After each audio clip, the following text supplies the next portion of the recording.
It's that time of year again where we review Christmas movies and specials.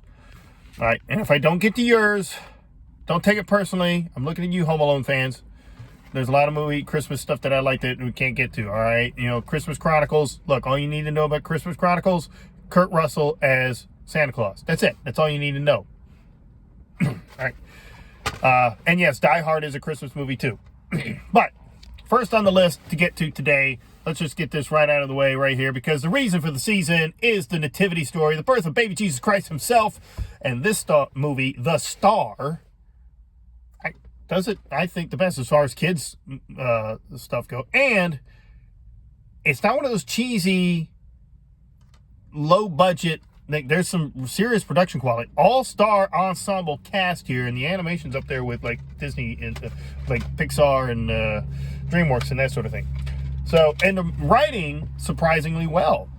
It's not pull your hair out, oh my God, you know, this is stupid. The pretty well written, and most of the jokes land, and it will not frustrate you at all. And of course, like I said, reason for the season, baby. Birth of Jesus Christ. Let's see what else we're going to get to here. All right, the more mainstream stuff. Let's do that. If you got kids, you know, do The Star. Spoiler alerts on these two. We've already seen them, though. Right? All right, the more mainstream stuff. Let's go with Christmas Vacation. Now, the OG Christmas, or the OG Vacation movie, I mean, it's at the standard. But Christmas Vacation and the Vacation franchise, I think, is their magnus opus. There's a lot of setup and payoffs. It's like a clinic on how to do setups and payoffs. First off, in the movie, we can all just relate to the relatability factor. We all know what it's like when we get a whole bunch of family members at one house for the holidays, and everything's planned out, how we're going to do things, and then it doesn't go as planned. And of course, this movie kind of takes it to a hyperbolic level for the comedic factor, and it is hilarious. Take a look around, Ellen. We're at the threshold of hell. Yeah. Setups and payoffs in this movie. I mean, you've got the dog drinking the water out of the tree. He said, it's going to dry out the tree. The tree goes up in flames later on in the movie.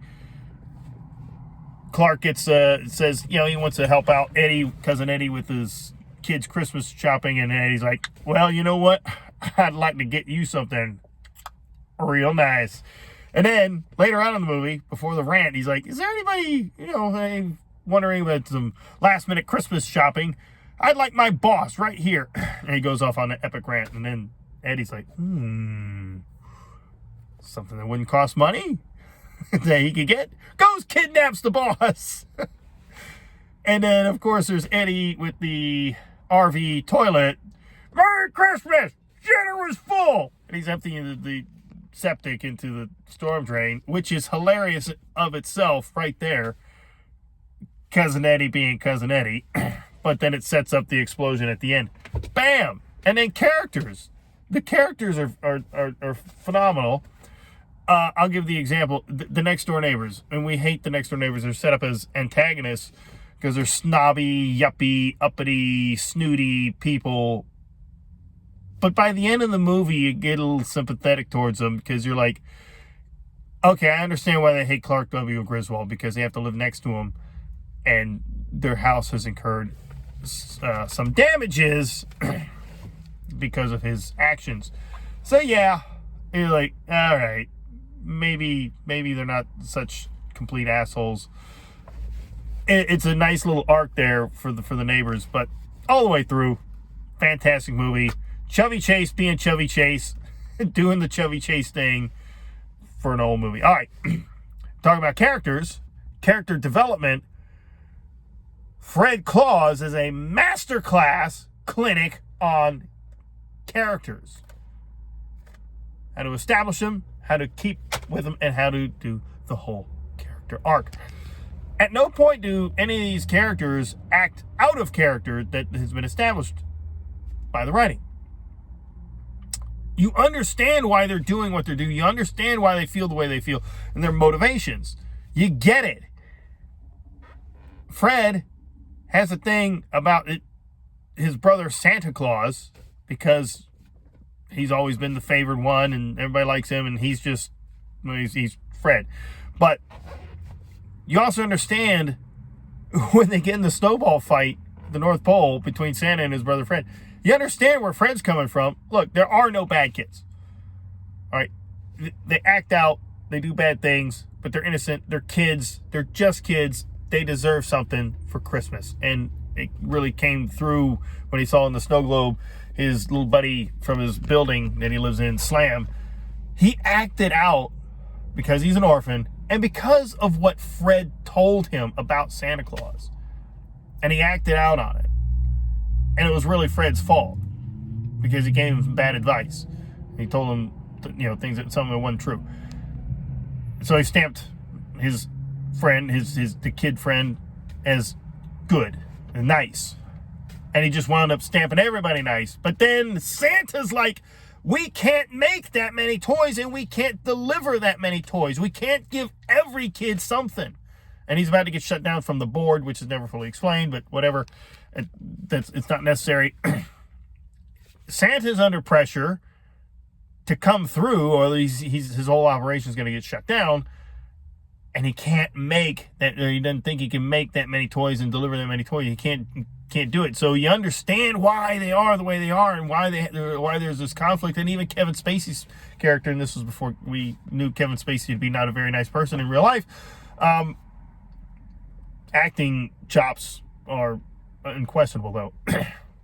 He had a grudge against Santa because he got put on the naughty list when he was a kid, but he was bullied as a kid, and that's why he acted out, and that's why he was on the naughty list, and that's why he's like, I got bullied, and then I get put on the naughty list, and then it's one of those things that makes Santa come around and like, you know what, you weren't a bad kid, were you?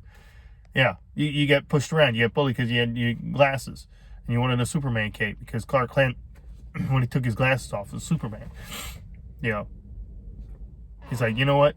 Yeah, you're right. I shouldn't have put you on the naughty list. So there's character development, character arcs, character establishment. Bam. Knocks it out of the park on that. It's like I said, it's a clinic on the character. Now, my number one go-to Christmas movie. That's right, you guessed it.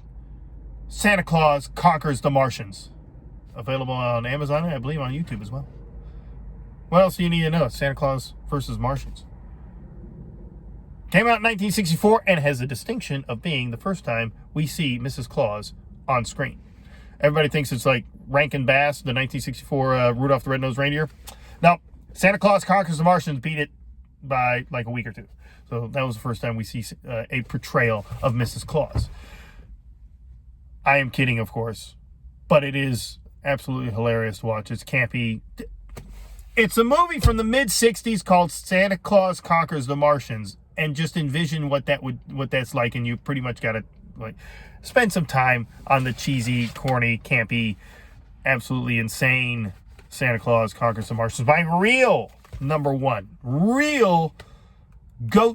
go-to movie for Christmas is, of course, A Christmas Story. Layers. So many layers, like ogres and onions.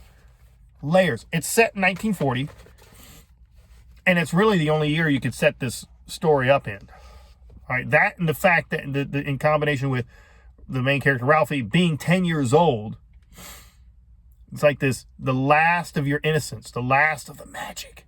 Because what happened in 1941? Christmas 1941, we're at war. Pearl Harbor had just got bombed. Stuff got real, man. And then anytime before that, you're still in the throes of the Great Depression. 1940, we're coming out of the Depression. So we set Christmas in the Depression. Well, that's pretty depressing. So 1940 is this unique year in American history where things are looking up, things are getting better, things were coming out of it, but before, bam, the war. And then Ralphie being 10 years old in the movie, that's kind of the last age where you believe in the magic, you believe in Santa Claus. So there's just so much right there. And then everybody can relate to wanting that one Christmas gift, wanting that one thing that your heart really desires. Of course, for Ralphie, it's a Red Ryder BB gun. And he asks his mom, He asks his teacher. He asks Santa Claus himself, and they all shoot him down, pun intended. Yo, shoot your eye out, kid. And he's like, oh. And you never question, it never even occurs to the audience, why wouldn't he just ask his dad? It's more of a dad thing, to get anyway. Why didn't he ask his dad? Well, it's because the dad's set up as like a side character, just there. He's doing his crossword puzzles. He's fighting with the furnace, complaining about the Oldsmobile and the neighbor's dogs. Infatuated with his lamp. He's got his own thing going on. He's just out there and, of course he's not going to ask his dad. His dad's not paying attention to anything that's going on. But he was all along. And it's one of those things that makes you want to rewatch it over and over and see where the hints where, like, the old man, like, he tells this kid, when he picks him up after seeing Santa at the Higbee's. No, don't worry. He knows. And who was it who got the BB gun for Ralphie? His old man. He was paying attention all along. He knew. And Ralphie doesn't realize that it's from his dad. Ralphie, of course, thinks it's from Santa. And because that was probably his last year where he believed in the magic, that's like the last gift he ever got from Santa. And even though the old man, played brilliantly by Darren McGavin, thinks that, he knows his kid thinks it's from Santa, it doesn't matter to him. It doesn't matter. There's the joy on the old man's face when he sees the joy on his kid's face getting that gift. That's it. Perfect. And of course, before I mention sequels, we're going to... That Christmas Story 2, that didn't happen, okay? That's not a thing. That's like Ghostbusters 2016. It just didn't happen. It's not a thing. But I will mention this. A very worthy sequel/companion film. I say sequel/companion because you could put these two movies on a loop, back to back, and just play them over and over. I think TNT does that now. A Christmas Story Christmas. Absolutely knocks it out of the park. Perfect. Maybe not quite as good as the original. Of course, one's going to outshine the other, and it's going to be the original. But you put these two movies together, you can't beat it. Just watch this one. It's its own thing. It has the same themes, but it doesn't just rehash the original. The callbacks in it doesn't rely on the callbacks to the original, but they're there. And you're like, oh, yeah. But it doesn't rely on them. And it's its own story and its own unique thing. So, pick up a copy. Watch them. Back to back. You got to watch them in one sitting. Back to back. Now, my all-time, I said that's my favorite Christmas movie. My all-time favorite Christmas TV special or movie is, of course, going back to the reason for the season, Charlie Brown Christmas special. In 22 minutes of actual runtime, they get in, get it, and get out. They don't beat you over the head with the whole Jesus, Christmas, da-da-da-da. It's Charlie Brown and Peanuts gang being Charlie Brown and Lucy and Linus and Snoopy and all our favorites doing their thing with all the jokes and all the cuteness. But right there at the apex of the whole story where it all comes together, Charlie Brown's, isn't there anybody who can tell me what Christmas is all about? And good old Linus gets out there and quotes the Bible. So that's what Christmas is all about, Charlie Brown. Bam. Hits the nail on the head, gets in, gets it, gets out. Perfect. That's my number one of all. I'm often critical of movies or TV specials that go after what's the true meaning of Christmas and then fail to mention the birth of Christ. Now the other ones, though, like Christmas Vacation and Christmas Story, they don't pretend. That's what makes them good and highly acceptable, is that they don't pretend to go after the true meaning. Christmas is what it is. It's the setting for the story, and it goes off on it. All right, so they don't pretend to get to the true meaning of Christmas. It's just something that we can all appreciate. But when you start talking about true meanings of Christmas and stuff like that, if you're not talking about baby Jesus, you missed the mark, my man. All right, we're going to be excellent to each other this Christmas season. Merry Christmas. Sic Semper Tyrannis. Long live the Republic, and God bless.